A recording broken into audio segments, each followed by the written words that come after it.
The reason I like to use it is because it allows the students to explore and kind of figure things out. Instead of us telling them what the formula is, they get a chance to see how changes in the height, changes in the length actually impact the volume. Okay. And so they get an opportunity to explore and hopefully connect what happens with changes in base, height, and length to actually the volume Okay. that they're trying to find.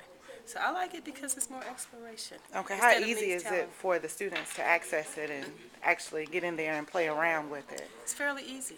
Okay. It's easy for them to access. It's pretty easy for them to play around. Their biggest challenge a lot of times is reading that following directions. No, yeah. And there are other challenges that they like to be told the answer. They want you to tell me what's going to happen instead of figuring it out. And so this makes them figure it out. It asks a lot of guiding instructions, so it's guiding them to determine the volume Okay. formula.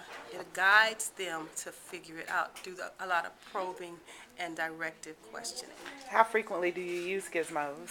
I would like to use it more than I do, but I try to use it probably about once or twice in each unit. Okay. It tends to be time consuming for them, and we are in an accelerated program, so their job is to go home and finish it, and I really have to prompt them to kind of do that. Okay. So it is an extension of the lesson, and sometimes I use it as precursor to the lesson. Sometimes I'll let them come in and explore, and then we'll talk about what they learned and how it relates to what's in the book. Okay. And sometimes I'll teach it in the book, and I'll bring it here, and now they can see how what they learned in the book actually relates to the actual exploration. Okay. So it just depends on, how much work I feel like I need to do up front. For example, this volume, they should have learned a lot of that in middle school, so it should be easy for them to explore and connect.